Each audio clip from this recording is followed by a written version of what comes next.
What's up, fight fans, and welcome back to another episode of the KO Breakdown. I'm your host, the fight analyst, Garrett Kerman, and with me, as always, is my man, Joe Danger himself, Jesse Hobson. What's up, man? How's it going? It is going. I am happy to be here. Thank you guys for tuning in on a Thursday. I had a prior engagement yesterday, went to an early press screening for Pearl, the prequel to X, and all I have to say about that is Mia Goth is amazing. So yeah, it comes out today. So go see it if you're a fan of horror, if you liked X. But yeah, fantastic film. I can't wait to see it again. That's awesome. I mean, I'm pretty jealous that you get to get all that cool stuff, get to go see these screenings before everybody else. Kind of, you get stuff sent to you. I'm a little jealous there. I'm a little jealous. Well, I think it really just comes down to the looks. So once we work on that, then the next step is getting the free stuff in the mail. So yeah, I think that's what it is, man. The looks, and then everybody just flocks to you. They just want to throw stuff your way. I mean, it is what it is. It's a difficult life, but I'm willing to bear that burden. All right, but we got a great fight card. I think this is as good as you could possibly get after such a great pay-per-view we just had at UFC 279. We got our headliner, Cory Sandhagen, taking on Yadong Song. I think that's going to be a great fight. Chidi and Joaquini taking on Gregory Robocop Rodriguez in the co-main. Andre Feely taking on Bill Algio. I think this is stacked up to be a really good card, even though we lost to Giga Chikadze and Sadiq Youssef fight, but still top-notch fight night. I'm ready to break it down. What do you think? Yeah, it's a decent card. I will give you that. It's hard and difficult to kind of follow the drama that unfolded last week. If I know if you could even say that, obviously there's drama following that, as if was it staged, was it not staged? I don't care, because I ultimately think we got a better fight card because of which.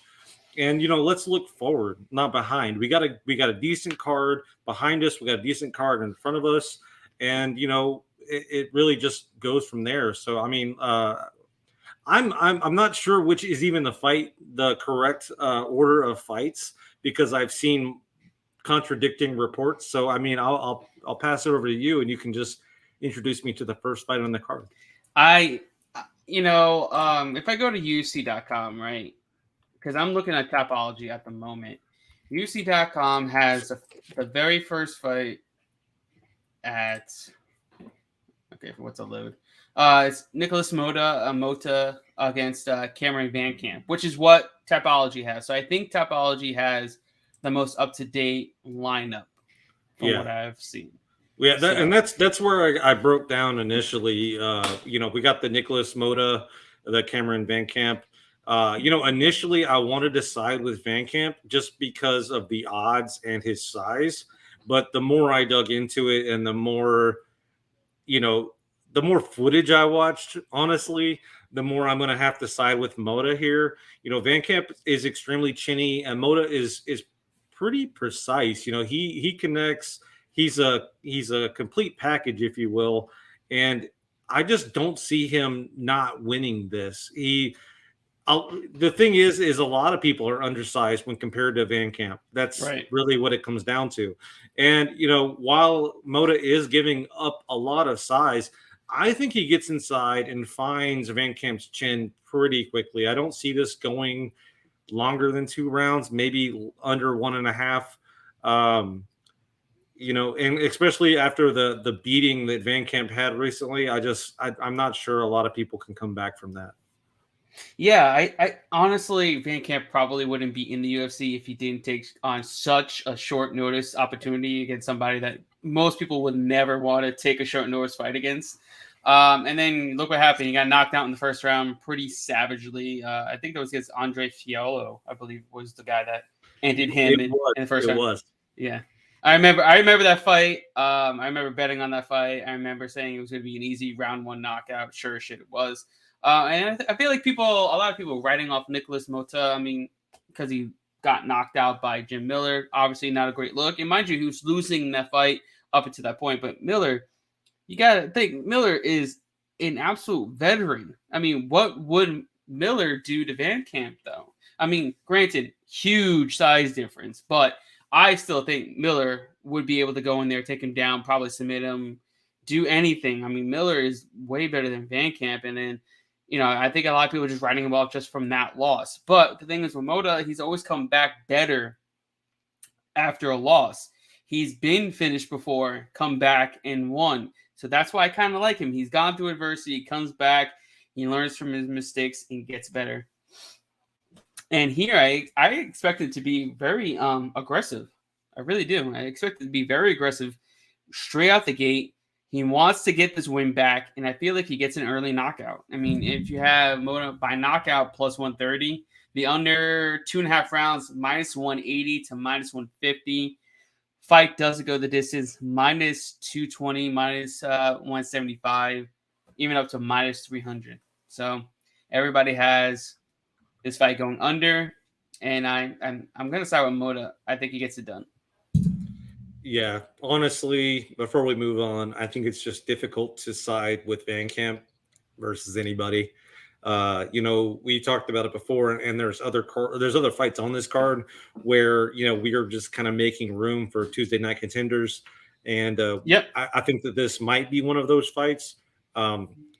Maybe not after Saturday, but it's definitely on the cards coming up. I agree. It's not my birthday, so I'm just gonna throw it out there. Is it your birthday? Okay. No, it's not. Okay, I just want to say, but he's got Mota for the win. He's saying happy birthday, Jesse, for not being happy. It's your birthday. Yeah, I don't know. He posts the other day. I called him out because he posted on one of my Facebook photos every picture he takes with a celebrity, and I'm like, Forrest, what are you doing? John Jones is not fighting on this card. For those that don't know, I update my profile picture if I have a photo with someone that's fighting that fight. And Forrest is like, I know, I'm a devil. So, always appreciate the I don't even know. I appreciate Forrest. But, all we got to do is appreciate Forrest. But I'm just confused. But happy birthday, Jesse, every week. Fair enough. Okay, there we go. So it's every week is my birthday. Yeah, every week. So, every week is Jesse's birthday. I like it. Okay, well, moving on. Thanks, right. Forrest. All right, let's keep it moving. Next up in the bantamweight division, we have a fight between Javid, Basharat, and Tony Gravely. Right now, the line is set at minus 155 all the way up to minus 172 for Basharat. Come back for Gravely. Plus 135 to plus 147. Who do you got? Yeah, I don't want to discount Javid here. And, we have a lot of mutual friends that, just see these crazy names and jump on the bandwagon. Trevin Jones to Tony Gravely is a big step up in competition, and the finisher couldn't even finish Jones. What does that say about him? I like Gravely. Firstly, I like him because of the plus money, but he hits hard. He's hit to the ground game, and he has fought better competition. I'm just going to have to side with Tony Gravely.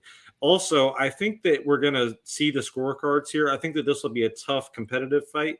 And, I honestly, this is probably one of my favorite fights in the card, but if we do see the decision, I think that Gravely gets his hand raised just because of how consistent and active he is. And, I guess the bandwagon will kind of deflate here.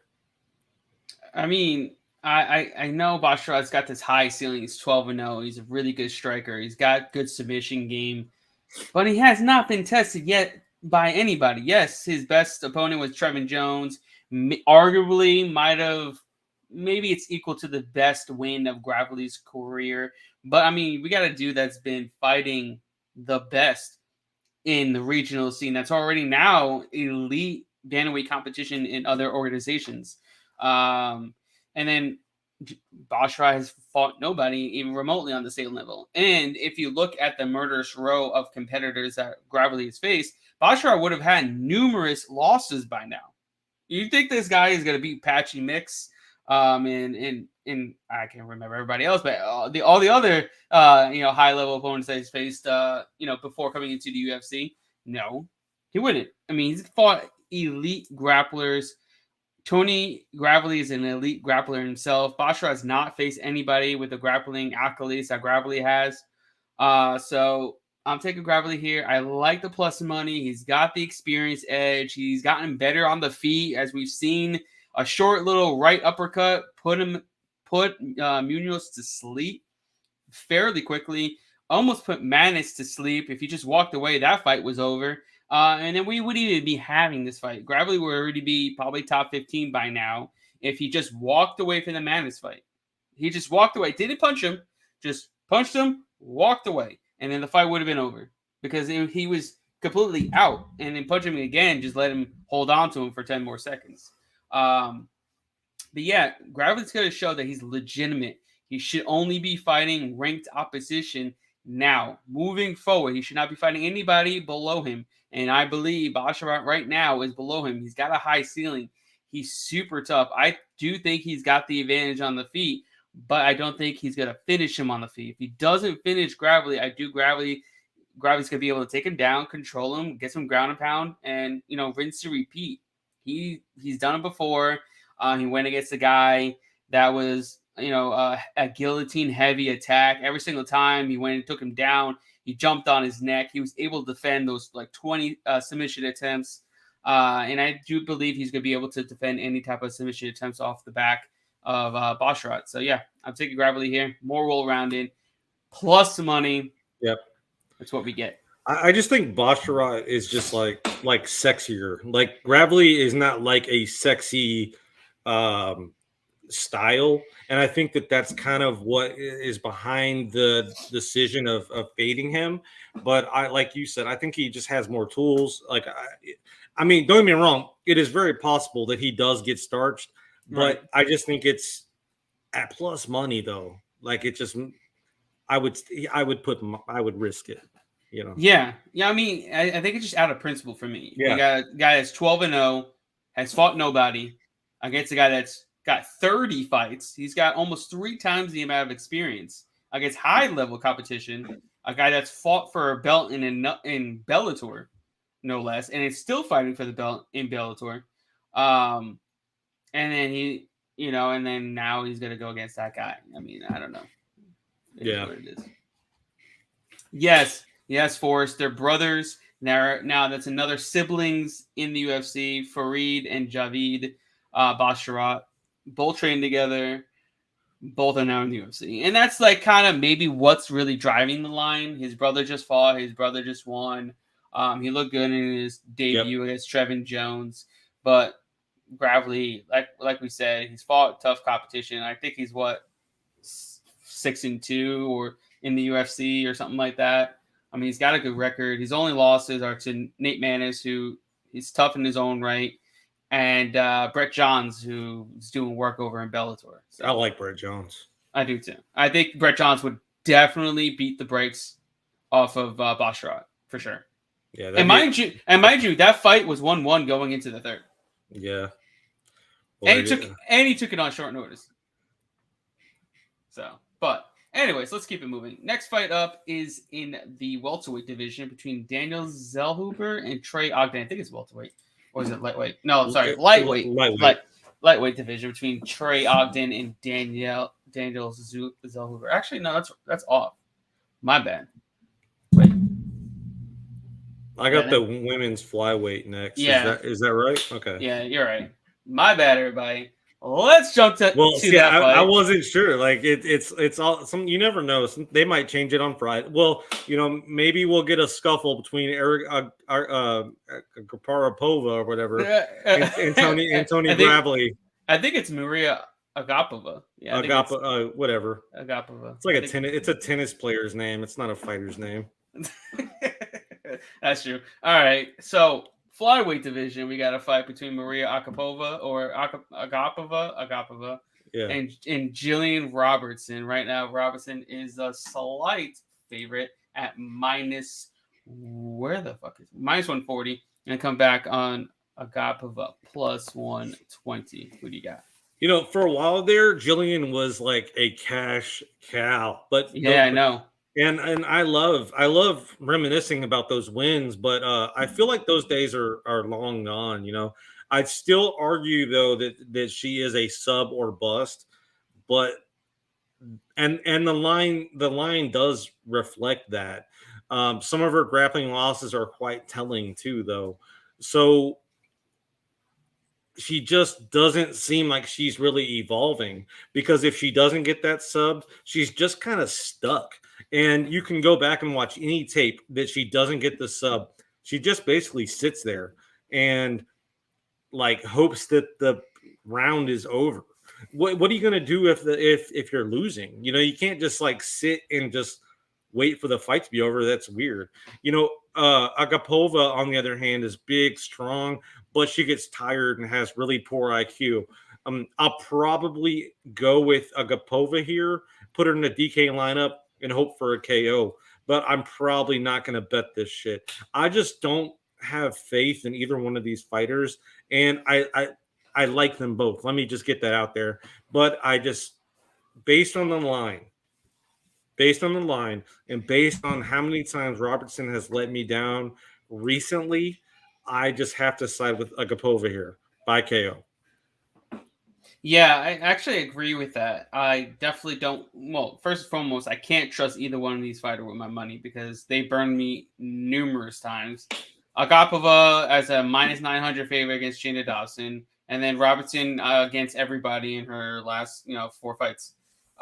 So and then not being able to take down JJ Aldrich and really doing anything shows that she's just not at the level anymore. Her grappling, once she gets it to the mat, is BJJ black belt. She's really good, but she has to get it there. Her wrestling is not up to par to getting to the mat. And her opponents have been able to get back to her feet recently. And if Agapova, it's so weird saying Agapova, is able to just stay on the feet, she wins with ease, relatively ease. It's not even remotely close on the feet. Robertson has no striking abilities whatsoever, like at all. She's like what, almost a 20-fight veteran, and she still doesn't know how to throw punches. Yeah, it's baffling to me that you're so predicated on getting the fight to the floor when you're 20 fights as a professional fighter. You still can't stand and beat somebody on the feet. So I think Agapova has a huge advantage on the feet, and I do think she could possibly just keep it on the feet. I don't think Robertson is good enough to get her there, even though Agapova doesn't have great takedown defense. I do think she should be able to keep it on the feet. as long as she doesn't gas. I feel like Yeah. that might be the only opportunity, is maybe like a round 3 sub, unless Robertson doesn't get knocked out. Right. And if you look at it that way, let's say Agapova by knockout plus 500. Yeah. And then you look at Robertson in round 3 plus 1,400. Yeah, see, I feel like, or even round 2. No, I'm sorry. Round 2 is plus 450 to plus 600, and then round 3 is plus 909 to plus 950. See, yeah, I feel like, I don't know it, but that's the thing. It's like, which one is going to show up? I mean, even if you look at some of like Jillian's, if you go to like her Tapology, I was surprised, like, because her claim to fame is like her grappling and her ground game, and I mean, she loses these submission underground fights like more often than not. I think she has more losses than wins. And that's your bread and butter. Like, what's going on? I don't know, man. There's definitely a fight that I really want no part of my money on it. But if we had to choose, I'd probably take the dog money on Agapova. I mean, I can't trust Jillian Robinson with my money. And against Julian Robertson, if you're getting plus money, I think that's the way to go. Yeah, I agree. And if you are gonna bet Robertson, better buy sub. Yeah. Like maybe sub or decision, but I just don't see her winning a decision here. Like because she, like I said in the beginning, she lays and prays basically if she can't find the sub. I just can't. I can't put money on that. Yeah, same here. All right, let's keep it moving. Next fight up, we got a fight in the lightweight division between Trey Ogden and Daniel Zellhoger. Right now, the line set at Zellhoger, the minus 315, all the way up to minus 350 favorite to come back on Ogden, plus 210, all the way up to plus 275. Who do you got? It's before we jump into this, I was surprised about that last one, and also to like we've agreed on all of the dogs so far. So that's interesting. I'm curious about this one. Losing to Jordan Levitt is extremely telling. As long as Zellhoger is active, he has potential to win a decision here. Do I think he'll cruise? Yeah, but he'll probably find the finish. Ogden isn't the best on the ground, so I'm assuming Zellhoger does what Levitt couldn't do and finds the sub. I like Zellhoger by submission win. Why by submission though? Because Zellhoger has a few submission wins, and Ogden more often than not loses by submission. I just feel like it's gonna end up on the mat, and he's gonna take advantage. I don't think Ogden is really all that good, and I think he's gonna want to come out hot and heavy based on the fact of the Levitt fight, and he's gonna ultimately kind of make his own bed in that regard. I think if Zellhoger were to win, it would be by knockout. Yeah, I think that's the safer of the plays. Well, I mean, if you look at Zellhoger by submission, it's plus 900 and plus 1,000 at spots for a reason. Yeah, I know. I'm gonna bet that too. I mean, if he does get a sub, I feel it's going to be in transition. It's not going to be from Zellhoger being on top. It's not from Zellhoger being the one that's initiating the grappling, because there's no reason for him to initiate any type of grappling because he has such a massive advantage on the feet at distance. He's super long, super rangy, and he should easily be able to pick apart Trey Ogden from range. Freaking Jordan Levitt was leg kicking him like 100 times in one fight, and literally Ogden did nothing about it.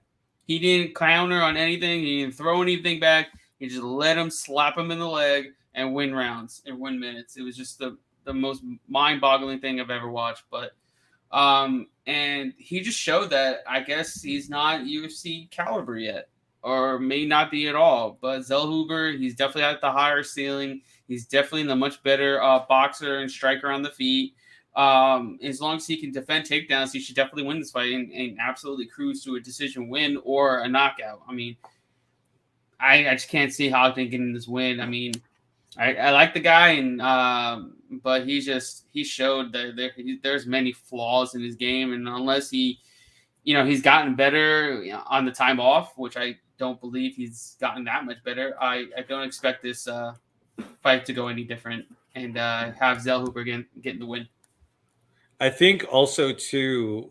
So Ogden, when he does win, most of his wins are on the ground. If not decision. So I feel like he's safest down there, but I just think that the Golden Boy, I think he's the better fighter, obviously, but I think he's going to fuck up. And I think I think Ogden's going to mess up, and then Daniel's going to take advantage of that. Don't get me wrong, it could be ground and pound, but something tells me that it's going to just be one of those like weird transitions, and it's going to put, and he's going to find the neck, and it's going to be an impressive, cool win. But because we're all expecting Daniel to go in there and just box him up. He's ultimately a boxer. Right. He does have a couple ground and pound wins, but he does have a few subs. Whatever he decides to do, I think he's just going to do it. Like he can win however he wants, especially with this matchup. Yeah. I mean, you got Zellhoger by knockouts like plus 150. I mean, that's not really that bad. But him by decision is plus 200. But it just depends on if you think Ogden can hang.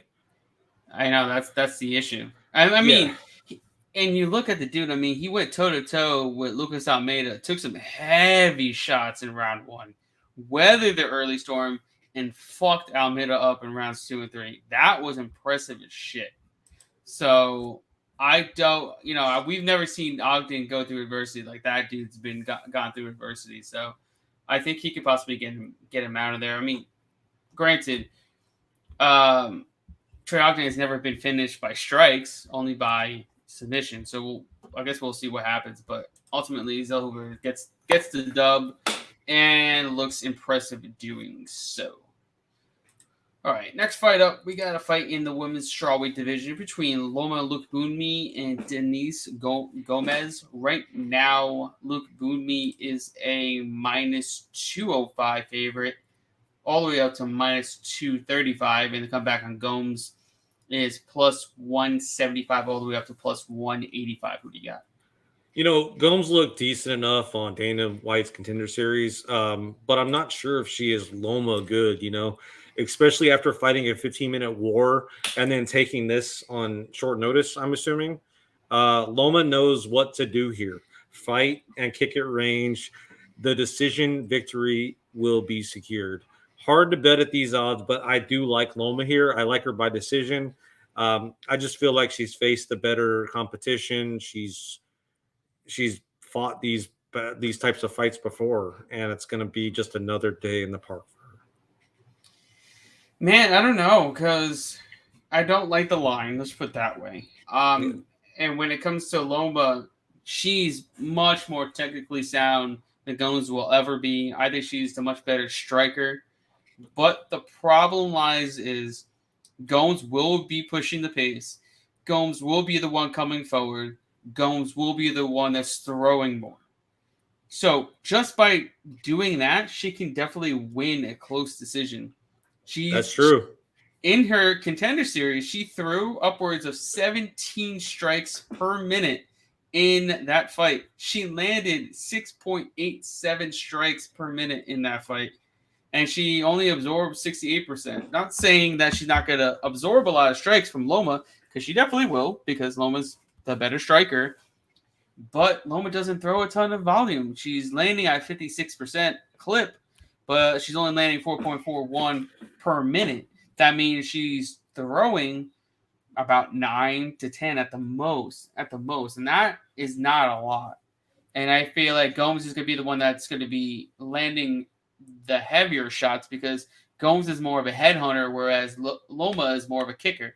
Likes to keep at range and throw kicks. She doesn't throw a ton of punches to the head. She's going to be throwing a lot of kicks from distance. So I think Gomes could possibly cause the upset, and I think a lot of people are thinking so as well, because a lot of the money's been coming down. Loma was all the way up to like minus 275, I think maybe almost close to minus 300, and now the line's shifted completely. Now she's all the way down to minus 205.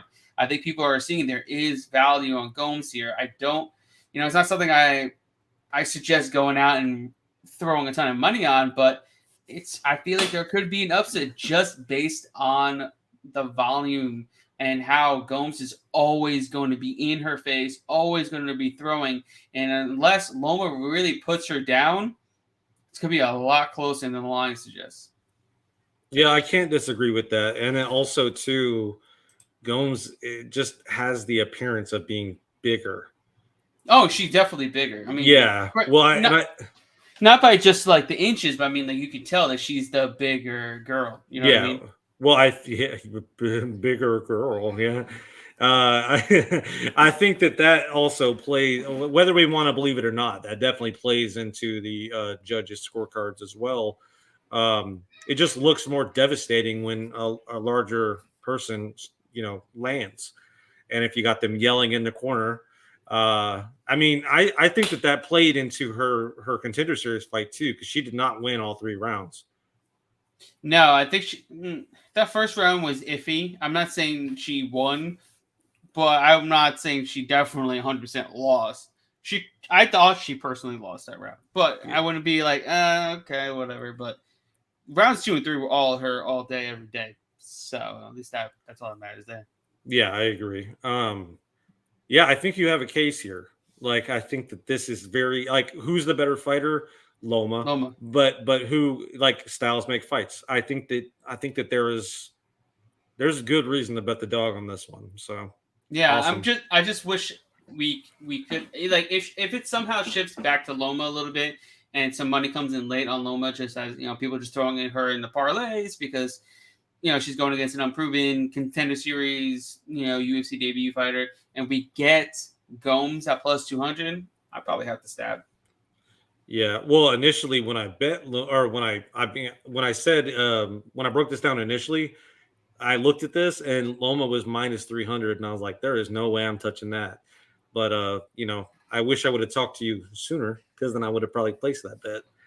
My bad. No, It's no, just no. like I also saw it a little bit late. I was like, because it's like it's not something like, oh yes, I know. Let's go bet the underdog. I mean, like, unless I'm like severely confident, I'm gonna bet an underdog. I don't like just throwing money away on just value, on value lines. I mean, granted, sometimes you do that and you're gonna hit, but like more often than not, probably not going to. Yeah. You know what I mean? Clock's twice right a day. Right. All right, let's keep it moving. next fight up is in the women's bantamweight division between Aspen Ladd and Sarah McMahon. Right now, the line is set at Ladd minus 135 all the way up to minus 145 to come back on McMahon plus 15 to plus 131. Who do you got? Yeah, I haven't been impressed with Ladd lately. I don't think anyone has, especially her coaches. And while McCann is old, the blueprint is there. All she has to do is pressure, grapple, wrestle. Ladd won't know what to do, just like she never knows what to do. And her coach will yell at her the entire time. This one is going to be boring, so why not bet on it? Make it interesting. I'm going to bet Sarah McCann decision, because I think that this is going to suck. And I think that she's just going to grapple her and hold her against the fence and maybe throw a couple punches here and there. I actually think this is the fight where Aspen Ladd gets back on track. Well, because it's literally, if Aspen Ladd just makes McMahon work just a little bit, just a smidge, McMahon loses. When she goes against people that give her absolutely no resistance, like Carol Hossa, she's going to dominate. Carol Hossa has zero takedown defense. Aspen Ladd's actually a pretty good grappler and wrestler in her own right. Yes, she got taken down by Norma Dumont. Norma Dumont's also a 145-pounder, who was a lot bigger than Aspen Ladd. Sarah McMahon is not as big as Norma. I don't think she's as strong as Norma either. And McMahon, 43 or 44 years old. She pretty much has extreme cardio dump after round one, as long as her opponent makes her work. And I kind of expect that here. I think Ladd possibly finishes her by ground and pound in round 2 or round 3. So we look at the props, right? I mean, Aspen Ladd in round 2 plus 750. Aspen Ladd in round 3 plus 1200. Yeah, that's ridiculous. That's the way to go. I mean, because if you look at it, right, if we go to McMahon and just look at her recency, she's 41 years old. Sorry, everybody. She got finished by Juliana Pena via 3rd round rear naked choke. She got finished by Marion Renault triangle choke round 2. She Renault's pretty old too. Yeah, it was pretty. Yeah, but I mean, that's an old fight, yes. But like, I mean, Carol Hossa and Lena Landsberg are nowhere near the level I would assume that Aspen Ladd is on in terms of the grappling. She was able to take down both of those girls pretty easily, and the girls that actually have some type of jiu-jitsu in their back pocket, like Renault, BJJ black belt, subbed her. Vieira, BJJ black belt, subbed her. Pena, just a good fighter. I don't know if she's a black belt. I think she's at least close to a black belt. Subbed her. So, like, I feel like Ladd could possibly get a finish in either round 2 or round 3. So, in her last 3 losses, they were round 2 and round 3. Yeah. round 2, round 3 with losses because she just fades. If she just has some type of adversity, if there's just a little bit of adversity, any way that Lad just makes her work, defense, takedowns against defense, just make her work in that first round, she's going to be gassing and huffing and puffing in rounds 2 and 3. And we know that Mcmahon can get taken down. She's a great wrestler, but she doesn't have great takedown defense. She's been taken down and she's been subbed. So I actually think that Lad's going to be able to take her down, just beat her up from there, maybe some ground and pound TKO or a submission win. I actually like it. Like, I just feel like people are just writing off Lad because of her last 2 losses. Yes, not great losses to have, but she went against Norma Dumont, who's fucking big. She is big. She's extremely strong, and it was at 145 pounds. I think Norma Dumont would have done the same thing that she did to Lad, to McMahon. I think it would have been worse. I think Norma probably would have finished her. She would have taken her down and finished her. And I do think Norma's a much better striker than McMahon will ever be. And I think Lad's a decent striker in her own right. She just needs to up the volume. Just do more. As long as she just does more, I feel like she wins this fight. Yeah, I mean, I'm looking also at McMahon's most recent wins. It's like Lena Landsberg. Right. Yeah. And the thing is, yes, it was a good win against Cara Hosa, but she was getting beat up on the feet. It wasn't even like a contest on the feet. And she had to rely on just getting her down and laying on her for 15 minutes. Yeah, and then before that, Gina Mazzani. Right. Yeah, I mean, you have a case. I don't know, when did you start doing this, breaking down fights, bro? Because you're... I don't know, man. Sometimes I do, sometimes I don't. I don't know. No, I mean, don't bring up Dawadu, but I mean, you might be on to something here. I also too, and I wasn't. I think you took what I said about Renault a little bit wrong, because I said she's old as well, but I mean, that was. I thought you meant the fight was old. No. Older. Well, Renault is 45 now, but she lost to her, and that was in 2018, and that was around 2 as well. I mean, she probably should have won that fight, based on the same reasoning that I'm assuming that she'll beat Aspen Ladd.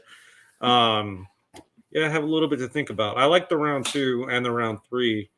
Might throw a little bit of Yeah, I mean, at those type of prices, at plus 900 or plus 750 or upwards to plus 900 and plus 14 to plus 1500, why not? Even $10 on each, you're winning $90, or 150 for $10. I feel like that's definitely worth a little stab, because McMahon is almost guaranteed to have a cardio dump after round 1, as long as Ladd just doesn't lay on her back. As long as she doesn't lay flat on her back, McMahon is going to gas after round 1, because she's not going to be able to do anything. Her game is getting the fight to the mat. And if you make her work against the fence, she's fucked in rounds 2 and 3, because she doesn't have the gas to stop it. She was tired in the Hosa fight, but there was no pushback from Hosa. She couldn't defend the takedown. She was McMahon was gassed in that fight. But the takedown came so easily that all she had to do was one takedown, and that was it. That she just laid on her for the rest of the round. Yeah, we've talked way too much about this fight. Yeah. Forrest Daniels agrees with the McMahon unanimous decision, and that's the perfect segue into the next fight. All right, let's keep it moving. Next fight up is in the welterweight division between Trevin Giles and Louis Cosey. Right now, the line is set up. Giles is a minus 210 all the way up to minus 230 favored. To come back on Cosey, plus 162 all the way up to plus 186. Who do you got? Yeah, I'm kind of surprised by the odds, honestly, but I'm okay with it. When's the last time Giles has looked good? Was it against James Krause? Sucks. He didn't even look good there. I know, but I mean, he looked okay. It sucks betting against the hometown boy. He's HPD, but I honestly didn't think Giles was even in the UFC still. I know. They did like a recent Trey the Truth did like a recent thing for the kids where there's UFC fighters are going to be there, and I saw some like photos of it, and it was just Trevin Giles, and I was like, hey, he's not even in the UFC. As long as Kosi doesn't gas, I think that this is his fight to lose. I doubt we make it into the third round, so gas isn't really a concern of mine. I like Kosi by KO, round 1, round 2. I think Giles, he has cardio issues. He has chin issues. He has issues making weight. The odds are very surprising by it, like to me. So, get that Kosi bet in while you can, because the word is out. Yeah, I'm 100% with you. When has Trevin Giles ever looked like a minus 210 favorite against anybody? Yeah, never. Also, Giles has a fight IQ of about negative 100.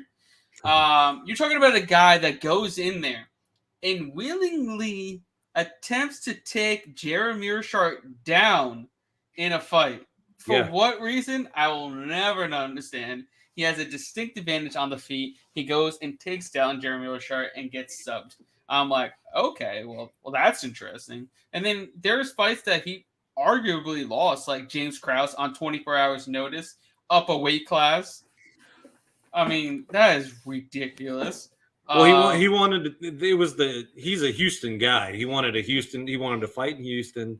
He wanted whatever fight he could take. But yeah, that was a little bit of hometown cooking. Not even kidding you. Yeah, it definitely was 100%. And then you're definitely onto something with Kosi winning in round 1 or round 2, because it's plus 750. Yeah, I don't think it makes round 3, so I would be safe. I think round 1 and round 2 is the play. Like round 3, I don't think it makes it there. And if it does make it there, that's the one opportunity for Giles, because Kosi does gas in like round 3. But that's because he's going hog wild in round 1 and round 2. And if you're going to go hog wild, this is the guy to do it against, because he's not gonna get up. Yeah, I agree. I definitely like that.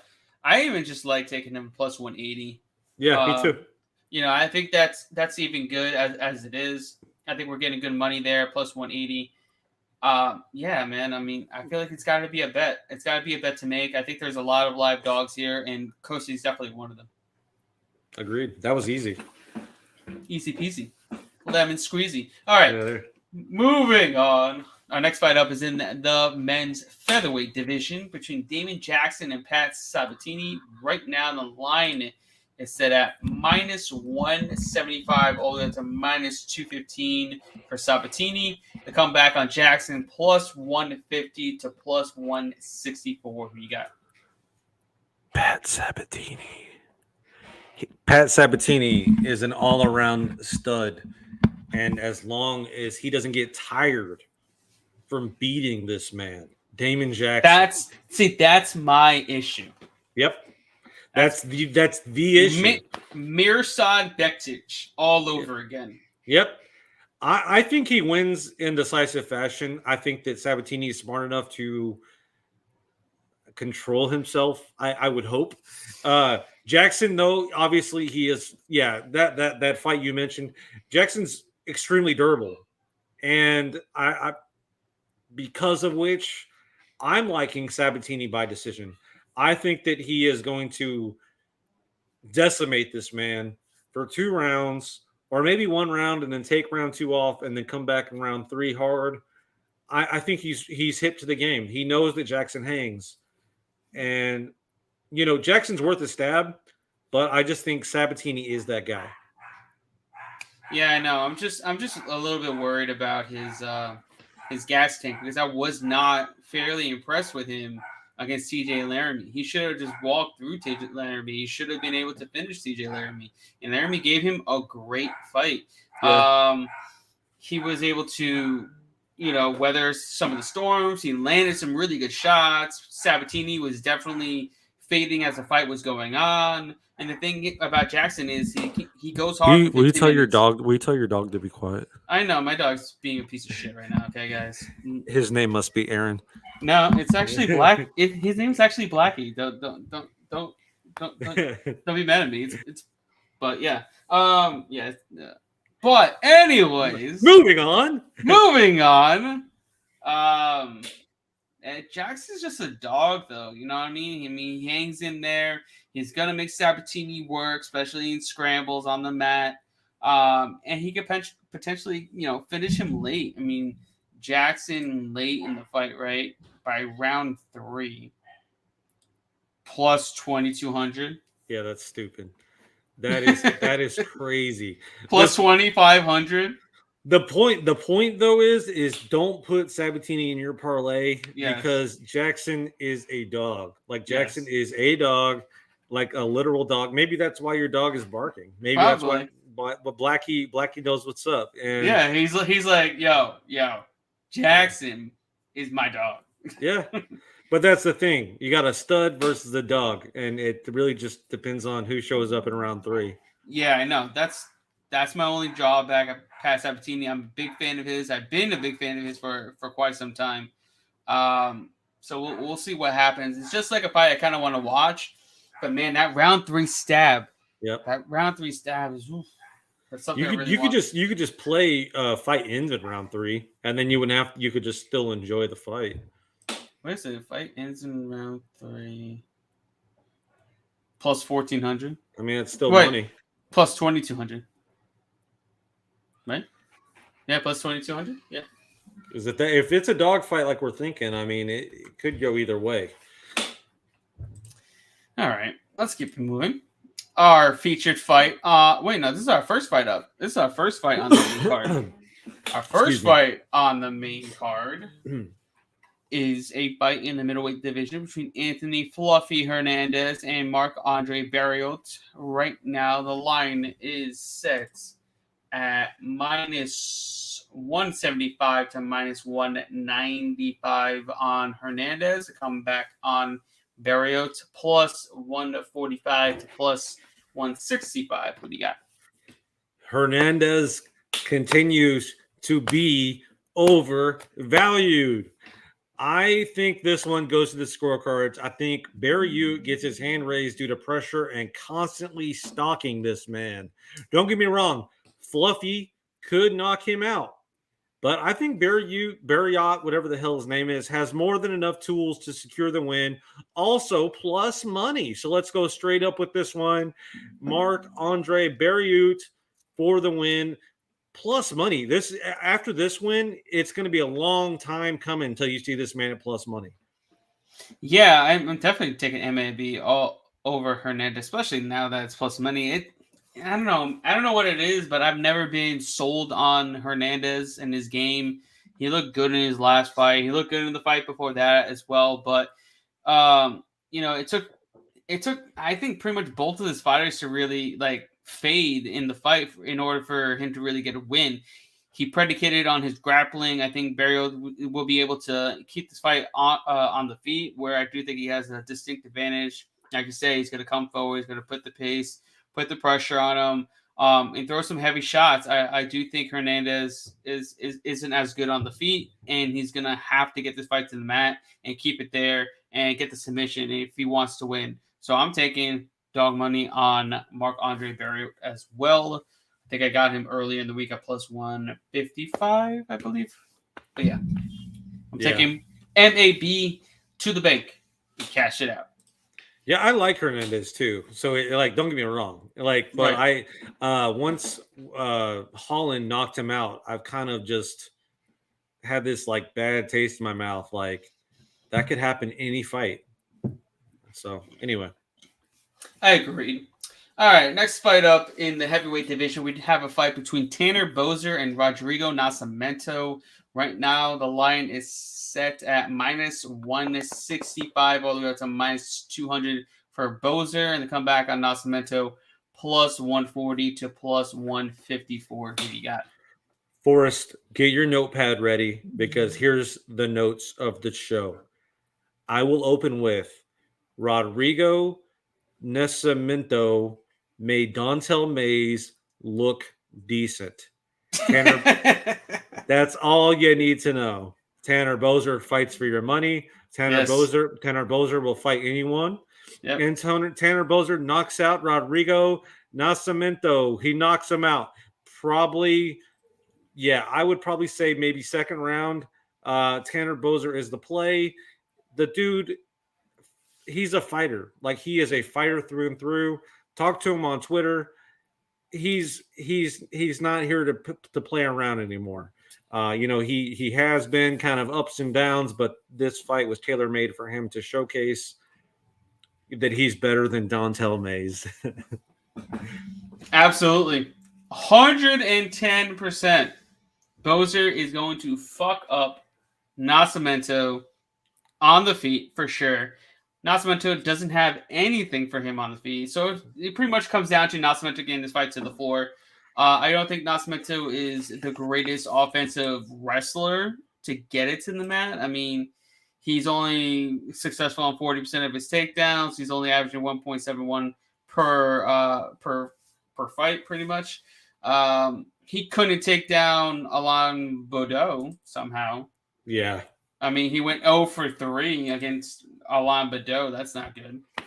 But so it comes back. If he doesn't get the takedown, he loses. And I don't expect him to get the takedown because he's going to come forward. He's going to try to get in range. And what's going to happen? He's going to eat a low kick. He's going to eat counters. Bozer is not your typical striker. He darts in and out very fast. It's not easy to get a hold of. He's not easy to corral against defense. I think Bozer walks through him, finishes him, or possibly gets a decision. I don't know. Either way, he gets the job done. And I like his line at -170. I think it's a steal. I think it should be a lot higher as well. And he's much more. He has much more experience as well. You're talking about a guy that's 28-1. Yeah. Rodrigo Nacimento is 8-1. I mean, come on. Yeah, better competition. The guy flows like he's the epitome of a heavyweight, like fluid fighter. I do like the decision, but the more I initially liked the decision, but the more that I watched on Rodrigo, the more I was just like, man, this guy leaves himself open. Yep. He hasn't really faced a true striker. It's gonna be a bloodbath. I mean, just look at the strength of schedule that Bozer's faced in the UFC. OSP, Alir Latifi, Andre Arlovski, fuck Rafael Pessoa, but he was on PED, so he kind of had to put that in there. Felipe Lin, Cyril Gane. I forgot about the Cyril Gane fight. Yeah, and he went the distance with him. Yep. He went the distance with Cyril Gane. You know how crazy that is? Yeah. And then we're getting Tanner Bozer at only -170 against Rodrigo Nacimento. I mean, come on, guys. Let's go. All right. Let's keep it moving. Next fight up in the middleweight division, we have a fight between Alan Omidowski and Joe Pyfer. Yep. UFC. Go ahead. No, I'm just saying you got to be like Joe Pyfer. I like Joe Pyfer. Yeah, I love Joe Pyfer. It sucks that he broke his arm or whatever in that last fight because he probably would have been in the UFC much sooner. Yeah. UFC's cleaning house. Allen coming off 3 losses. Yep. Pyfer coming in off a beautiful KO win. Pyfer finds another KO here. Monday, September 19th. Fighter removed. Alan Omidowski. Fighter removed. Calling it now. Pyfer KO. Let's go. Pyfer by submission. Plus 550.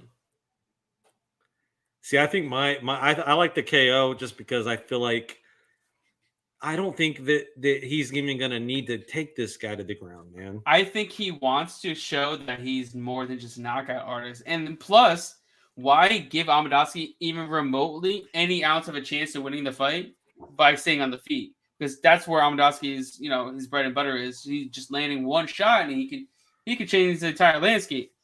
But Piper's got some decent grappling. He just hasn't showed it yet, and he trains now out of Henzo Gracie, Philly. So I think he's going to want to possibly show off his grappling, and he can. And He's got Pat Sabatini, fighting on the same card as him. So maybe he goes in there, takes him down, and gets a submission. I mean, that's the easiest route to victory, too, no less. That's true. Super easy. I mean, Omidowski has no ground game whatsoever. So take him down, take his back, submit him. I'm not saying go out and throw a whole lot of money on it, but that's my prediction. But ultimately, Joe Pyfer gets the job done. You could just be safe and take inside the distance because this one is not seeing a scorecard. Well, minus 250 inside the distance is not what I want to bet on. Fair enough.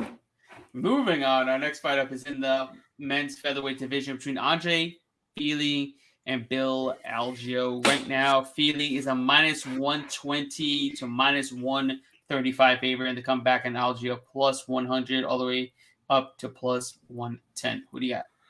I actually had to look up to see who had the reach advantage, and oddly enough, it is Andre Fili. Mm-hmm. Yeah, I haven't been all that impressed with him lately, and Bill, he's looked decent enough. I enjoy Fili. I think it's time for him to switch camps, though. He hasn't really evolved much lately. I think they both have their moments. Bill probably getting the better of most of those exchanges. I think Fili tries to find the knockout the entire time. # fade Faber, but he never gets it. I'm going to take Bill Algio by decision. It's not bad. I mean, I've been flip-flopping on this fight. I just the thing is, I think Fili is the better fighter, but I feel like he's starting to decline while Algio is starting to ascend. Fili got knocked out by Joe Anderson Brito, which is not good because Brito, I don't think is a good fighter to begin with. Algio went the distance with him and easily beat him. But MMA math doesn't work that way. But I think Fili is the better striker. I do think he's a better grappler, but Algio's a dog. That man is always going to be in the fight. Whether you're more technically sound than him, he's always going to be in your face, throwing combinations, throwing volume, mixing things up, just being dangerous for all 15 minutes and putting a pace and pressure that a lot of people just kind of wilt. And it could work for against Fili here. But, man, it's really hard for me to decide. I'm probably going to have to pass on this fight altogether. But if I had a bet on it, I just think Fili is a little bit better than Bill Algio in every aspect of MMA. But I wouldn't be surprised if Bill Algio pulls it off. The odds are minus 120 for Fili and comeback on Algio plus 100 for Daniels. Yeah, I feel like that's about right, but I don't know. And also, this is a pretty big step up for Bill on short notice, no less. That's true, but I mean, the blueprint's out there. I mean, we know what Fili's going to do. But the thing is, Faber knows what Bill Algio is going to do. That's true too, because he's fought Ricardo Ramos, who is Fili's training partner. We'll see. I'm excited for this one too. Yeah, no, I think that's a great fight. It's going to be a barn burner, and I'm especially looking forward to the next fight in our co-main event between Chidi Bang Bang and Joe Kwani and Gregory. Don't call him Barack Obama. Rodriguez. Right now, the line is set at minus 120 for Joe Kwani, and the comeback on Rodriguez plus 100. What do you got? Hold on, just to confirm, you're siding with Fili? Yeah, I'm gonna side with Fili. Okay, all right. I'll text you. Chidi Bang Bang seems to have added some takedown defense, which was impressive. I wasn't expecting that. I was happy to cash because of which, though. Rodriguez is difficult to bet against as he impresses me every fight. Like, the guy just finds a way to win. I like both guys, but ultimately I feel like unless Chidi finds that bomb, Rodriguez will pressure him and probably to a grueling decision.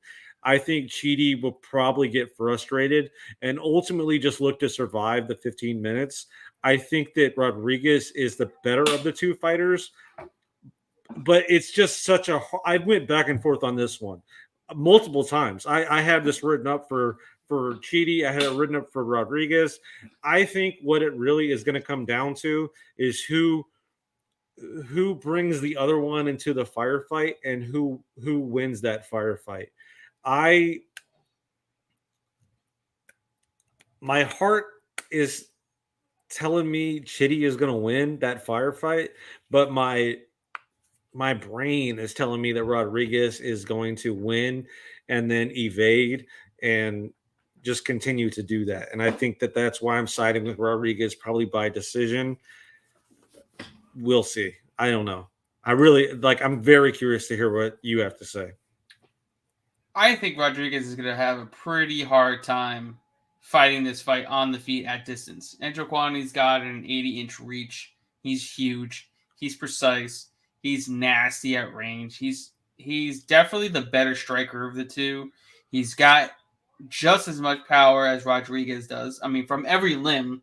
He doesn't just box, where Rodriguez, he throws some leg kicks, but he's not, a kickboxer. He's more of like a boxer that will throw some leg kicks here and there. When Njokuani, he loses all of his limbs, and he can knock you out with every limb on his body. If you look at his last fight, that brutal elbow knockout that you will ever see. And it comes down to whether or not Rodriguez goes for the takedown and keeps him down on the mat. I don't think Rodriguez is going to win this fight on the feet. I feel like he's going to be out of range at all times. He's going to be at the end of the punches from Njokuani, and I feel like he's definitely going to get put away at some point. So I do think he needs to rely on his grappling a ton in this matchup, big time. He is a Brazilian Jiu-Jitsu black belt, but he doesn't utilize it enough. I mean, you look at the Petrosian fight, he didn't attempt a takedown until late in the second round. And by then, he was already losing the fight. And it's like, what are you doing? You know the guy is a skilled kickboxer. Why would you not take it to the mat? And I feel like he's going to have success there. But I do think Njokuani will be able to get back to his feet. And I think he's got the better gas tank. And we'll see. I guess we'll see who has a better gas tank. But as far as the more potent finisher, Njokuani by far. Who's fought the better competition? Njokuani by far. Who has more experience? Njokuani by far. But I do think Rodriguez has more ways to win via his grappling. So we'll see. And if he does that and fights smart, but if he doesn't go for the takedown, he's absolutely losing this fight. Yeah, it's hard not to root for Chitty just because of all that he's been through. I mean, the guy has a resume. He does, but a fucking long ass resume. And dude's 30 fights into his, and it's just this could be his 30th fight. No, 31st fight in his career. Yeah, and he was born in Dallas. I remember being really happy to hear that. He beat Fiallo. He beat Max Griffin. Yeah, man. This dude's got some legit fucking wins. People don't realize Chitty been in the game for a minute now. He's 33 years old. Alan Jobain. Yeah. It's pretty funny. He lost to Jeremy Kimball, though. Yeah. Which, I mean, is not a bad loss because the guy did make it to the UFC. But, yeah, I mean, you make a lot of good points. I would love to see him win. I'm just, I guess, really hoping that Rodriguez kind of. Chitty is by far the best fighter that Rodriguez has fought in his entire career. I agree. And you're talking about a guy that lost to Jordan Williams. Remember that? Yeah, Jordan Williams is not great. No. No, he's not. And Chitty's got a 5-inch reach advantage in this fight. Yeah, I mean, and that's the thing. If it's like, if Rodriguez can't grapple, and Chitty kind of pulls him into that fight, Chitty's going to get the best of that fight. Oh, absolutely, 100%. It's interesting. Like the reason I pulled him up though, I was curious to see how many. And look, Njokuani by knockouts plus 200. Yeah, I think that. How are you not gonna bet that at plus 200? Most of his losses though, when he does lose, are in round 1, ground and pound, round 1, rear naked choke. Right. Yeah. Round 1 strikes. So I guess most of his, I mean, he has wins though in round 1, round 2, round 3. So as long as Rodriguez doesn't knock him out in round 1, I think we're safe.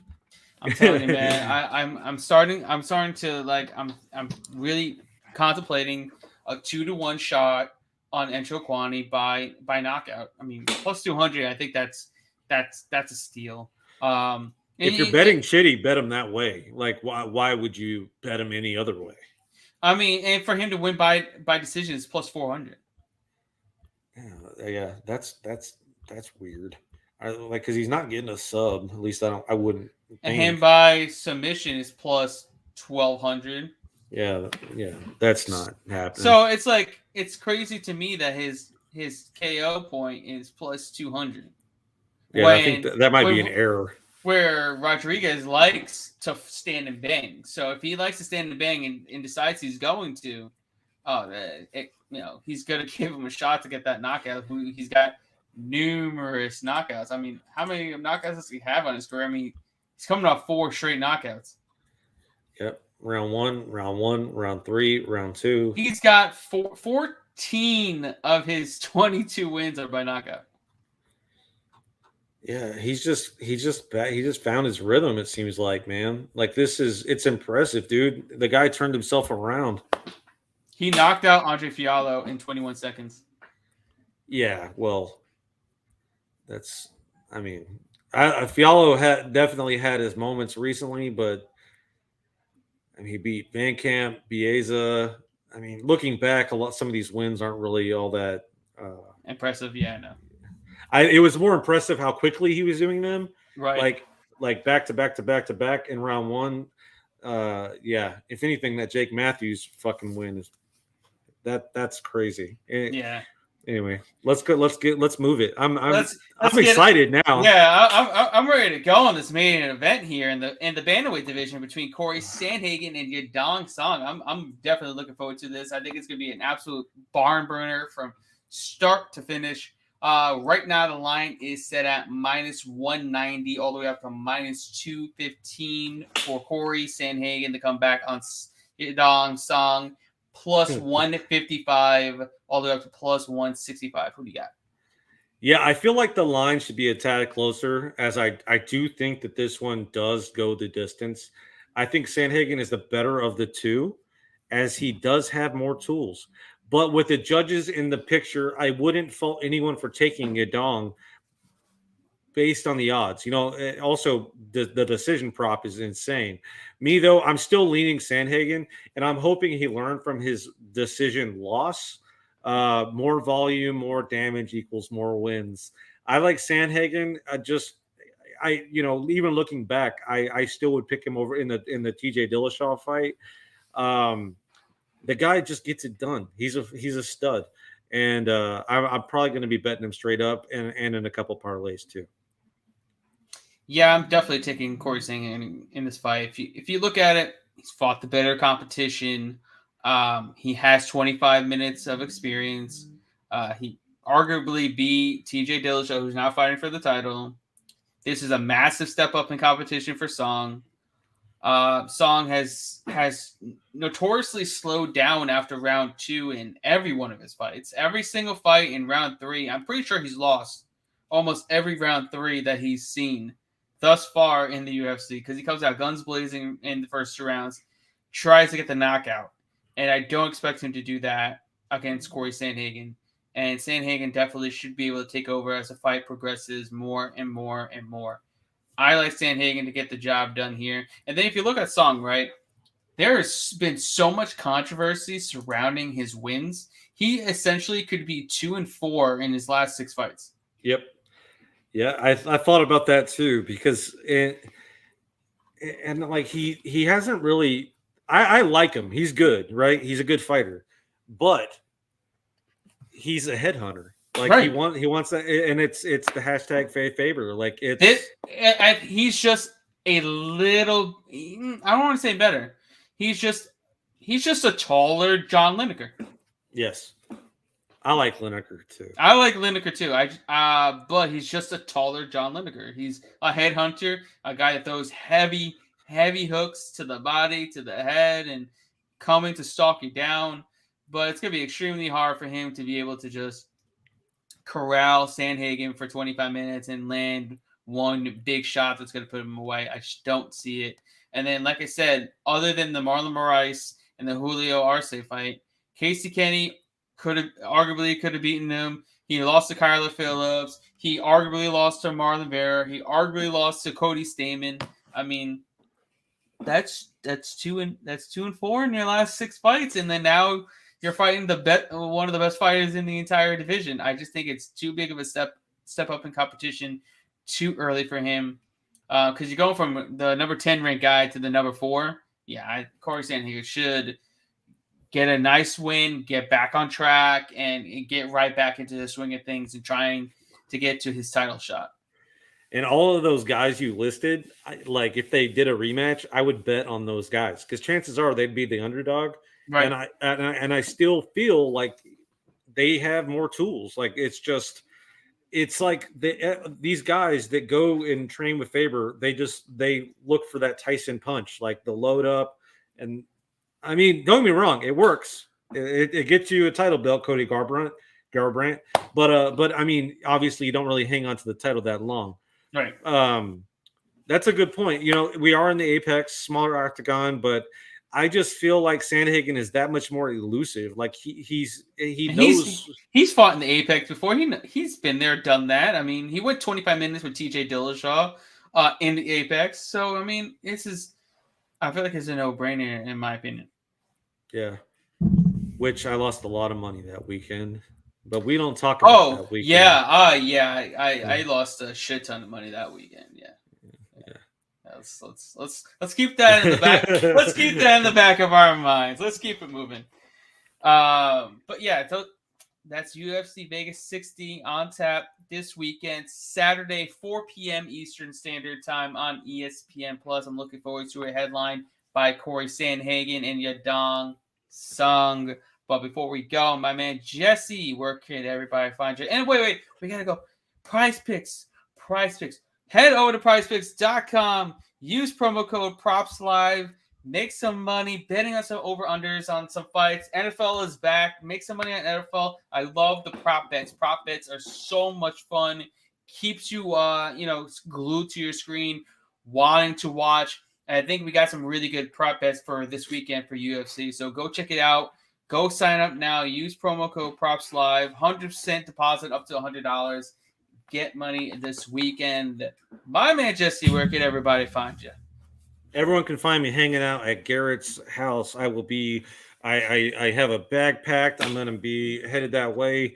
I got the, what do you call it? Like the homeless guy thing they carry over their shoulder.